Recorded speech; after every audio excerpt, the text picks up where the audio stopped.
Baik Bapak Ibu semuanya, hari ini kita berkumpul bukan dalam rangka membuat sesuatu menjadi lebih susah. Justru di sini kita ingin berbagi, sharing untuk menjadi lebih baik seperti itu Bapak Ibu. Baik, sebelum kita masuk kepada sesi dari presentasi atau pemaparan, alangkah baiknya kita sedikit istilahnya berbagi dulu mungkin seperti itu ya Bapak Ibu. Sebelumnya coba tolong semangatnya ya. Jika saya katakan semangat pagi, jawabannya yo yo semangat gitu ya. Sambil mengacungkan satu tangan, yo yo semangat gitu ya. Baik. Bapak Ibu siap-siap. Semangat pagi, yo yo semangat. Sekali lagi kurang kompak. Semangat pagi, yo yo semangat. Oke, tepuk tangan dulu untuk kita semuanya Bapak Ibu. Terima kasih. Nah Bapak Ibu, waktu kita menjadi mahasiswa dahulu kala ya, di sana kita sangat-sangat sering melaksanakan presentasi, dan setiap kali terjadi presentasi itu kelompok yang lain bukan fokus kepada siapa yang presentasi, apa yang dipresentasikan, tetapi bagaimana saya mempresentasikan nanti. Jadi kita semua terjebak dalam sebuah kondisi bahwa saya harus bagus dalam mempresentasikan. Maka daripada itu saya tidak peduli siapa yang sedang mempresentasikan di depan ataupun apa yang ada dalam presentasinya, tetapi saya akan mempersiapkan. Jadi membaca, akhirnya tidak paham apa yang dipresentasikan kelompok lain. Nah Bapak Ibu, kita sudah dalam kondisi yang berbeda. Mungkin bukan saatnya seperti itu. Jadi Bapak Ibu, sekalipun nanti kita presentasi dengan konsep seadanya, dengan gaya bicara seadanya, namun itu lebih bermakna tatkala semua rekan memperhatikan Bapak Ibu. Jadi jika memang nanti dari rekan-rekan ini ada masukan, nah itulah justru temuan-temuannya, itulah permatanya. Jadi sekali lagi Bapak Ibu, siapapun nanti yang akan mempresentasikan, mari kita pahami betul-betul programnya. Barangkali ada permata di antara kata-kata dari presenter tersebut yang bisa kita ambil diterapkan di kelas kita, atau kebalikannya Bapak Ibu punya permata untuk disampaikan kepada siapa yang menjadi presenternya. Nah seperti itu Bapak Ibu. Sebelum masuk ke dalam konteks yang lebih dalam, mungkin sedikit juga berbagi tentang asset based thinking, pemikiran berbasis aset. Sebelumnya Bapak Ibu pasti sering mendengar pemikiran berbasis aset, pemikiran berbasis aset. Dan kebalikannya pemikiran berbasis kekurangan atau deficit based thinking, seperti itu ya. Nah berbicara tentang pemikiran berbasis aset Bapak Ibu, ini akan masuk ke dalam konteks bagaimana kita merancang sebuah kegiatan tanpa harus mempersiapkan, mengada-adakan sesuatu yang tidak ada, seperti itu. Pak Denden pasti sebagai kepala sekolah penggerak sering sekali berbicara tentang ini. Ayo pemikiran berbasis asetnya seperti apa? Nah seperti itu ya. Sebagai contoh misalkan Bapak Ibu ingin membuat sebuah program. Nah program-programnya yang sudah tercatat di sini ya. Ingin membuat sebuah program, misalkan kita misalkan saja, saya ingin ada penampilan kelas di setiap hari Sabtu, maka saya akan menyiapkan, berarti saya harus menyiapkan panggungnya, dan saya juga harus menyiapkan baju-baju adat yang bisa disewa dengan mahal. Terus saya juga harus mempersiapkan siapa yang akan menjadi penarinya, harus mempersiapkan juga siapa yang akan melatihnya, jadi harus menyewa pelatih. Nah kira-kira Bapak Ibu, apa yang saya katakan itu, apakah itu pemikiran berbasis aset atau pemikiran berbasis kekurangan? Silakan Bapak Ibu boleh cermati. Sekali lagi, sebuah paradigma, Ibu akan membuat sebuah program yaitu penampilan kelas. Di penampilan kelas itu Ibu mempersiapkan, Bapak Ibu mempersiapkan, harus ada pelatih menariknya, harus siap-siap menyewa baju-baju adat anak-anak supaya nanti pas penampilan jadi lebih keren, seperti itu. Harus mempersiapkan dekorasinya, mulai membeli balon dan sebagainya, dirancang, dan dananya kira-kira ada, diperkirakan ceritanya ya, diperkirakan itu 2 juta dalam 1 minggu. Nah Bapak Ibu, jika kita cermati, itu pemikiran berbasis aset atau pemikiran berbasis kekurangan? Silakan. Berbasis aset atau kekurangan? Kekurangan, betul sekali Bapak Ibu. Dijamin untuk pemikiran berbasis kekurangan itu akan selalu mengeluh.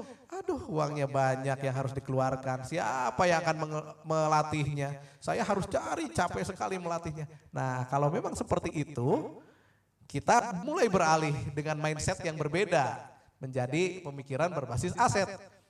Kita ulangi konsep yang tadi tetapi dengan pemikiran berbasis aset. Mungkin dari Bapak Ibu ada yang bisa menjelaskan kira-kira kalau misalkan konsepnya rubah, mindsetnya rubah dengan pemikiran berbasis aset, seperti apa kita menyiapkan acara pentas seni setiap bulan tersebut dari setiap kelas. Boleh mengacungkan tangan, bagaimana cara menyiapkannya? Satu saja, satu-satu aja. Per Bapak atau per peserta di sini boleh mengajukan satu jawaban. Boleh, Bu Fitri dulu, silakan Bu Fitri. Dengan memanfaatkan aset yang ada di sekolah. Dengan memanfaatkan aset yang ada di sekolah berarti panggung tidak perlu ada ya. Kita bisa memanfaatkan apa? Meja bisa. Meja. Terus buat tangganya kursi, mejanya di apa ya, dihias sedemikian rupa gitu. Dengan ada yang di kelas, di sekolah gitu. Kita kreasikan yang ada di sekolah, yang ada di kelas, dia menjadi lebih menarik. Lebih menarik. Terus bagaimana nutupin mejanya biar tidak kelihatan kaki mejanya? Bisa ditutup. Bisa pakai apa ya? Spanduk bekas atau kain. Bisa kain. Kalau lebih bagus kan kayak kerudung kan warna-warni Pak. Nah itu bisa tuh. Samping juga ya. Samping bisa. Iya. Sampingnya bisa dari anak-anak begitu ya. Iya, luar biasa. Tepuk tangan dulu untuk Bu Fitri. Jadi untuk menyiapkan panggungnya kita bisa menyiapkan meja, lalu kursi, juga samping-samping dari bukan samping ya. Apa itu istilahnya kalau dalam bahasa Indonesia Pak? Kain ya. Kain kebat ya. Nah itu kan warna-warni itu terus ada corak batiknya juga, itu bisa terlihat indah justru seperti itu. Dan itu berasal dari anak-anak itu sendiri. Luar biasa. Pak Deden, ini pemikiran berbasis asetnya sudah dapat, besok kasih bungkus nasi. Akan aset yang ada, kalau itu kan meja. Nah kalau di Marga Mulia kebetulan ada kelas atau ruangan yang sudah ada setelan kayak panggung ini. Oh iya. Jadi untuk setelan pentas bisa di situ gitu. Iya. Hanya tinggal nanti mendekor dengan keadaan yang ada gitu. Nah, untuk dekorasi itu bisa memanfaatkan uang kas dari kelas itu sendiri seperti itu. Mungkin seperti itu mana. Luar biasa. Tepuk tangan dulu untuk Pak Agus ya. Betul sekali Bapak Ibu. Nah, itulah pemikiran berbasis aset. Lalu bagaimana kita menyiapkan pelatihnya? Wah, kita kan tidak punya pelatih, susah-susah ya, kita harus menyiapkan pelatih, membayar dan sebagainya. Keluarkan saja YouTube-nya ya. Nanti anak-anak bisa belajar dari YouTube. Bisa kita meng-ATM. Apa ATM tuh? Adaptasi, tiru, amati, tiru, dan modifikasi seperti itu ya. Atau boleh juga Bapak Ibu gurunya yang memang terjun langsung melatih. Nah, itu semua adalah konsep-konsep pemikiran berbasis aset. Nah, Bapak Ibu saya ingin tanyakan dulu sebelum lanjut. Bapak Ibu sudah menerapkan konsep berbasis aset di sini? Di pemetaan ini?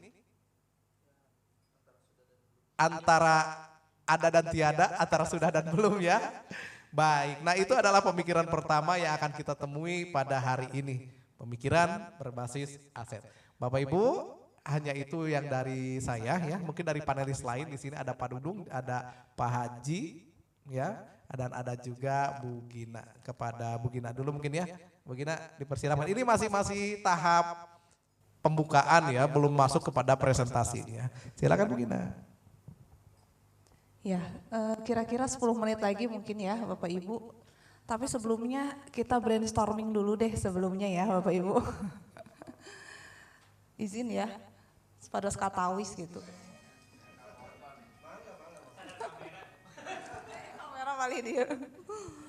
Ya Bapak Ibu, tadi yang disampaikan oleh Pak Rapi adalah salah satu alur bagaimana kita membuat sebuah program berdampak ya. Berdampak kepada murid. Jadi hasil dari saya dari subuh sebetulnya sudah membaca program-program Bapak Ibu yang luar biasa ini. Sampai keidean bikin kalau guru penggerak dulu cuma satu ya program berdampaknya. Bapak Ibu bikinnya 5 kali berapa? 8 ya badan. 5 kali 8 luar biasa. Ya, tadi nyambung dari Pak Raffi, kalau kita ngomongin berbasis aset artinya ada proses untuk memaknai dulu mungkin ya. Nah saya mau tanya dulu nih, boleh ya Bapak Ibu menyampaikan brainstormingnya, bagaimana kemudian Bapak Ibu bisa menemukan program tersebut gitu. Kok tiba-tiba muncul gitu programnya, bagaimana dasar dari Bapak Ibu untuk menemukan program-program tersebut. Oh inspirasinya kumaha Pak Bayu. Dari proses apa dulu tuh? Tiba-tiba apakah tiba-tiba datang atau seperti apa?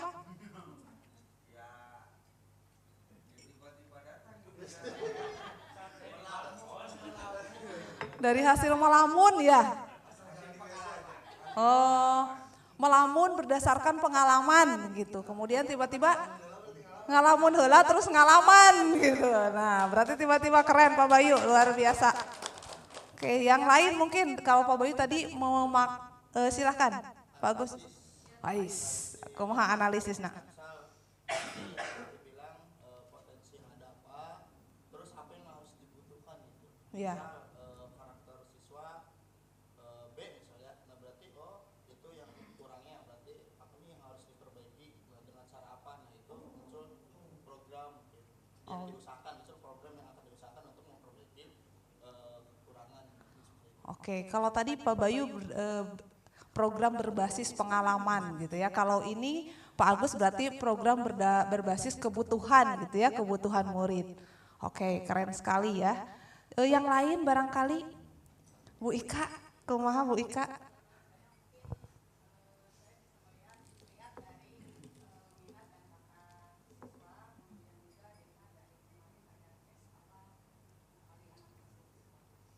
Wah, sudah ngomongin asesmen diagnostik ya. Kalau Bu Ika berarti berbasis data ya. Tadi berbasis pengalaman, kemudian berbasis analisis ya kebutuhan siswa dan berbasis data. Ada yang lain barangkali? Cukup 3 itu atau sama Bu Fit sama? Pak Usup sami? Bu Ica? Sami? Sami wae. Nah, Bapak Ibu kita ngobrol nih, masalah kalau kita satukan antara Pak Bayu, Pak Agus kemudian Bu Ika, sebetulnya sedang terjadi proses apa sih yang Bapak Ibu lakukan? Pak Bayu dengan pengalaman, Bu Ika dengan berbasis data, dengan asesmen diagnostik, kemudian Pak Agus dengan analisis. Bapak Ibu sebetulnya sedang melakukan apa sebelumnya?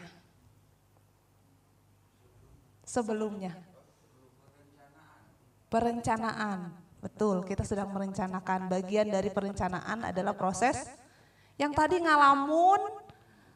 mengalami. Nah, ini yang sering dari yang kita dapatkan setiap kita melakukan kegiatan pasti ada yang namanya refleksi. Nah, sesungguhnya apa yang sudah Bapak Ibu lakukan adalah sebagai salah satu bentuk refleksi. Yang kemarin yang kita ngobrol nih ya, memaknai sebuah pengalaman sebagai proses pembelajaran yang akhirnya dimintanya adalah tadi Pak Bayu merencanakan tindak lanjut. Refleksinya Pak Bayu dari pengalaman, dilihat ya, diingat-ingat kembali pengalaman. Bu Ika dari asesmen diagnostik yang kemudian direfleksikan menjadi sebuah kebutuhan murid ya. Pak Agus dari pengamatan observasi. Ini juga termasuk pada refleksi ya, mengamati kira-kira yang dibutuhkan apa. Nah, yang kami pelajari kemudian dari guru penggerak, ada 3 hal yang terkait dengan program berdampak.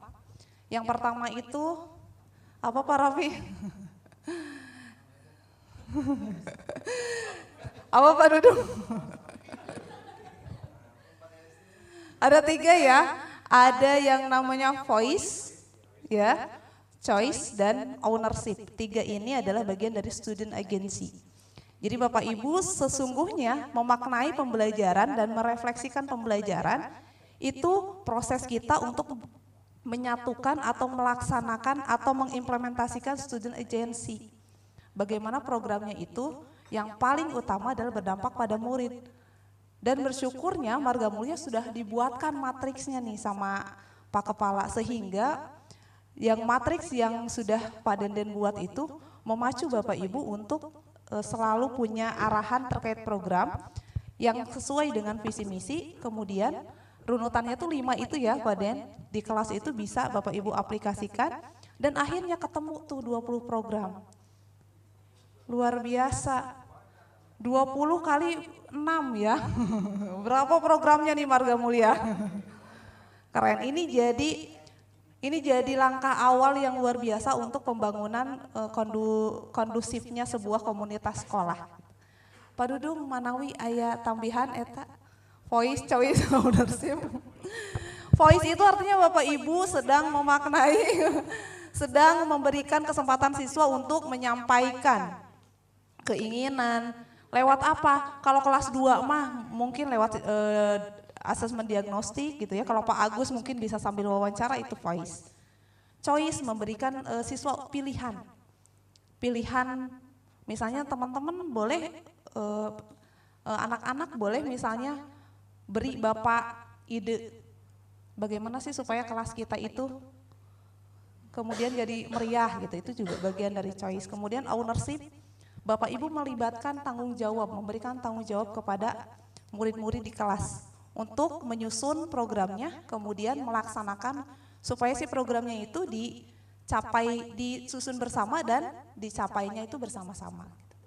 Itu mungkin Pak Dung ada tambahan? Karena waktu kita sebentar lagi, Pak Raffi, kita mulai dari itu ya, bagaimana pemaparannya, nanti mungkin Pak Dudung, Pak Haji, kemudian Pak Kepala dan Pak Komite bisa masuk ketika nanti presentasi.